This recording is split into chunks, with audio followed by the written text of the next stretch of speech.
Selamat pagi Bapak Ibu Saudara yang dikasihi Tuhan. Sebelum kita memasuki hari yang baru, hari ini tanggal 12 Juni 2024, mari kita datang ke hadapan Tuhan di dalam doa sebelum kita merenungkan dan membaca firman Tuhan. Mari kita berdoa. Bapa di surga, kami sungguh bersyukur untuk berkat-Mu sepanjang malam di mana kami boleh beristirahat dengan cukup. Dan terima kasih untuk hari yang baru yang Kau beri pada kami. Dan saat ini pun Tuhan, sebelum kami memulai aktivitas kami pada hari ini, kami datang kepadamu, kami mohon berkat-Mu melalui firman yang hendak kami baca dan renungkan pada saat ini. Dan bagi hamba-Mu kiranya Tuhan urapi dengan kuasa Roh Kudus-Mu, sucikan lidah bibirnya, sehingga setiap kata dan kalimat yang boleh disampaikannya, sesungguhnya ungkapan isi hati Tuhan kepada kami semua. Berfirmanlah kepada kami, karena kami siap untuk mendengarkannya. Kami berdoa di dalam nama Tuhan Yesus. Amin. Bacaan kita pada pagi hari ini terambil dari 1 Korintus pasal 15 ayat yang ke-58. Karena itu saudara-saudara yang kekasih, berdirilah teguh, jangan goyah, dan giatlah selalu dalam pekerjaan Tuhan. Sebab kamu tahu bahwa dalam persekutuan dengan Tuhan, jerih payahmu tidak sia-sia. Bapak Ibu teruskan yang dikasihi Tuhan, sebelum Paulus tiba pada seruan yang menjadi bacaan kita pagi ini dari 1 Korintus 15 ayat yang ke-58, ayatnya sebelumnya, yaitu ayat 12-57, Rasul Paulus mengupas soal misteri atau rahasia kebangkitan tubuh. Di Korintus, gereja yang masih muda itu dikacaukan oleh suatu ajaran sesat yang tidak mengakui adanya kebangkitan tubuh yang telah diajarkan oleh Tuhan Yesus dan para rasul. Jemaat Korintus sangat terpengaruh oleh filsafat Yunani dan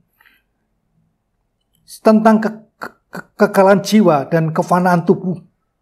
Mereka, sebagian dari warga dari jemaat di Korintus itu bingung ketika ada satu pengajaran yang lain. Karena mereka mengatakan bagaimana mungkin tubuh yang sudah mati, yang sudah dikuburkan, bahkan menjadi debu, dan sudah busuk di liang kubur dapat dipulihkan kembali dan dapat masuk surga.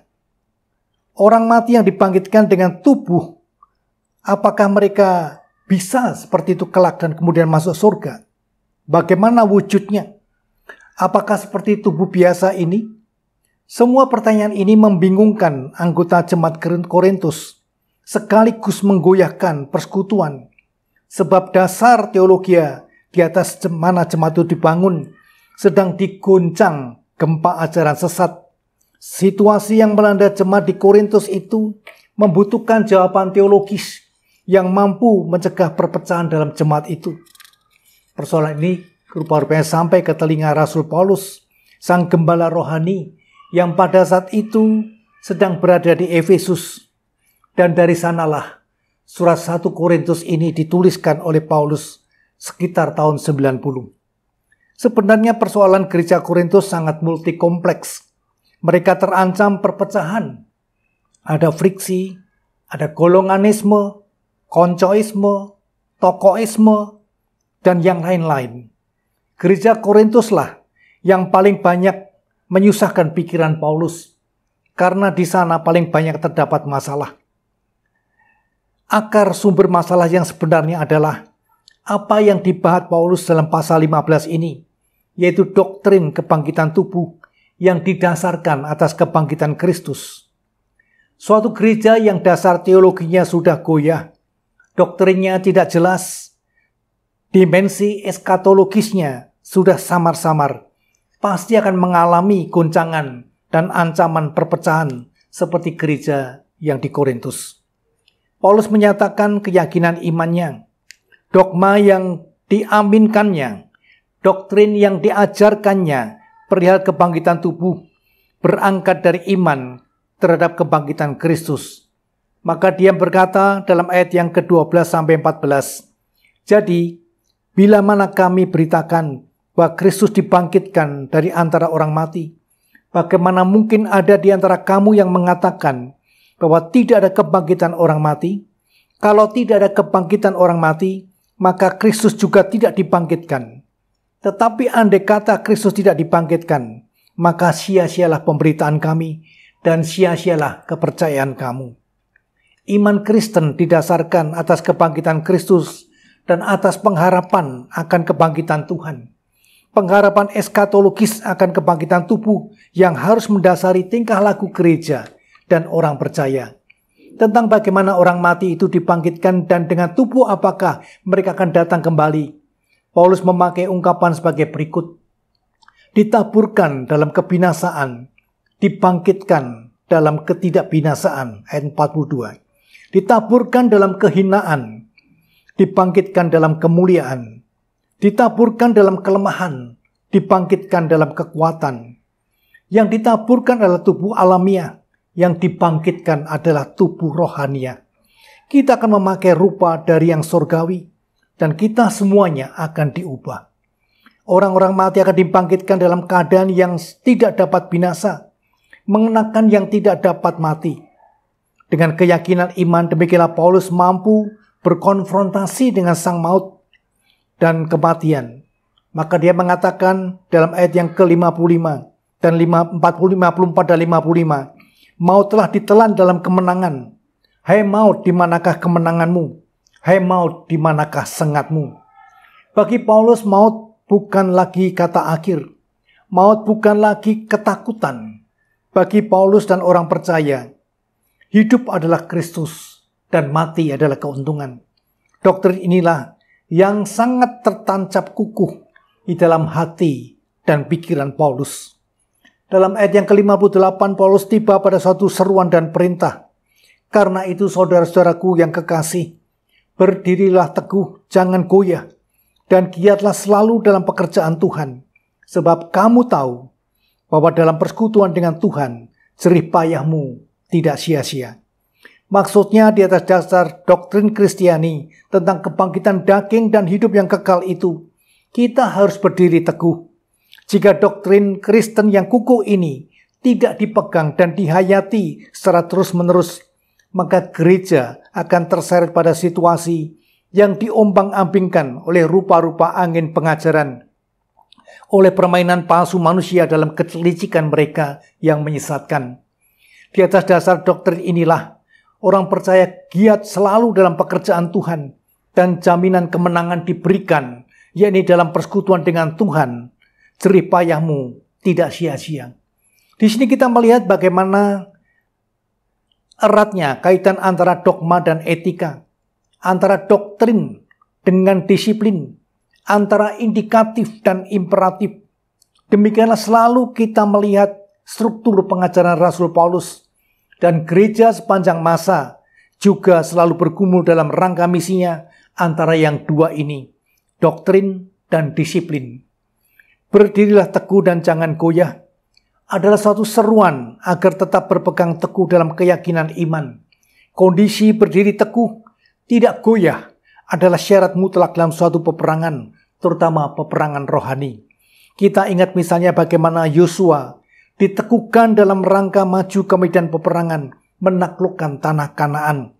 Yosua pasal 1 ayat yang ke-6, kuatkan dan teguhkanlah hatimu, sebab engkaulah yang akan memimpin bangsa ini, memiliki negeri yang kujanjikan, dengan bersumpah kepada nenek moyang mereka, untuk diberikan kepada mereka. Saya ingat juga seorang sastrawan Mokhtar Lubis pernah mengatakan, salah satu ciri manusia Indonesia yang cukup menonjol adalah hipokritis alias munafik. Berpura-pura lain di depan, lain di belakang, merupakan sebuah ciri manusia Indonesia sudah sejak lama, sejak mereka dipaksa oleh kekuatan-kekuatan dari luar untuk menyembunyikan apa yang sebenarnya dirasakan, dipikirkan, ataupun yang sebenarnya dikehendaki, karena takut akan mendapat ganjaran yang membawa bencana bagi dirinya. Kita sebagai manusia Indonesia tidak luput dari realitas ciri ini. Betapa sering terjadi ketika di dalam sebuah rapat, di mana diberi kesempatan secara bebas untuk mengeluarkan pendapat, kita justru memilih diam. Tapi di luar forum yang resmi, banyak orang justru menggugat apa yang diputuskan di dalam rapat.